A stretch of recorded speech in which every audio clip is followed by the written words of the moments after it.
Are there benefits to being close to Mayor Brandon Scott? Good evening, everybody. Thank you for staying with us. I'm Mary Bubala. And I'm Kai Jackson. New questions are being raised after tax filings reveal just how much money billionaire George Soros is giving to Baltimore nonprofits. That includes one organization who has very close ties to City Hall. Fox 45's Mackenzie Frost is live, has a closer look at that connection and what experts say needs to change. Mackenzie? Mary and Kai, from friends to family, critics say it might pay to be close to Mayor Brandon Scott.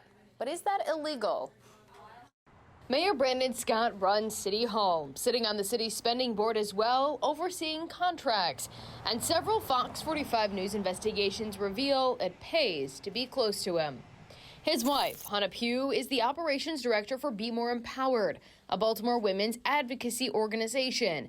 Not only did the group get $175,000 in 2022 from the George Soros-backed group Open Society, but in July of 2023, who are empowering women to live their best empowered and free lives each and every day. Be More Empowered got $50,000 from the Downtown Partnership of Baltimore through the Boost program. That's an initiative working with Black-owned and operated businesses to improve storefront occupancy downtown.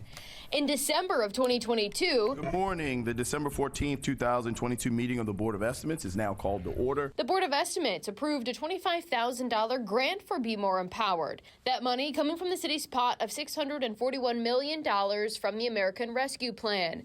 But as a member of the BOE, Mayor Scott did not recuse himself from voting on the contract going to his then-girlfriend's organization.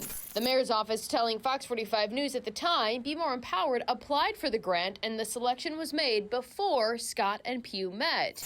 In 2023, Mayor Scott's chief of staff was in the spotlight.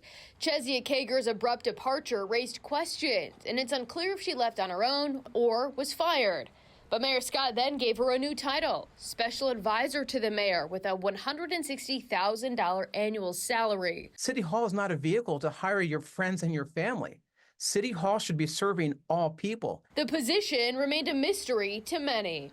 What I can tell you is specifically, they have never communicated that to me. Do you know what a special assistant to the mayor does? No idea.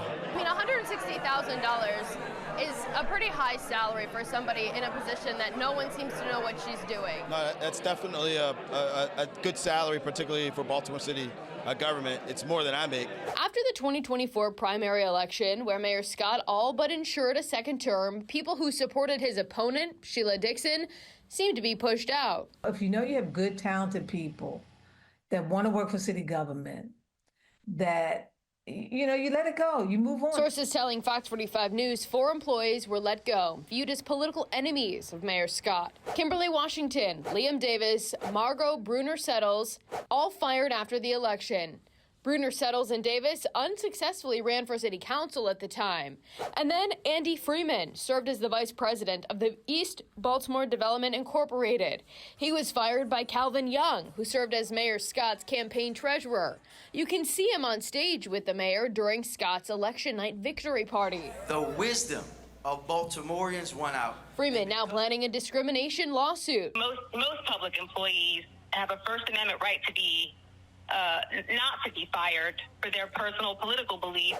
Mayor Scott quietly hired Young as a senior City Hall aide, despite Young facing a lien on his home and the imminent discrimination lawsuit. State records show Young resigned from his position as Mayor Scott's campaign treasurer in September.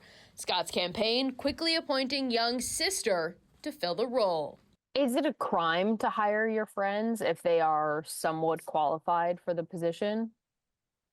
It's not necessarily a crime, it's bad judgment. Taxpayer watchdog David Williams says laws may not have been broken, but the mayor's continued appointment and other assistance to his friends erodes the public's trust. The city should be looking for the best and brightest, not the people that are closest to the people in power. The citizens of Baltimore City want to see problems corrected. They don't want to see contracts going to connected people. They want to see contracts going to the best people. Now, when we've asked the mayor's office about these questions in the past, they tell us that Mayor Brandon Scott's ethics remain high and nothing improper is going on. Live in the newsroom, Mackenzie Frost, Fox 45 News. I'm Mary Bubala. Thank you for watching. Here's another video for you to watch. Also take some time to subscribe to our YouTube channel.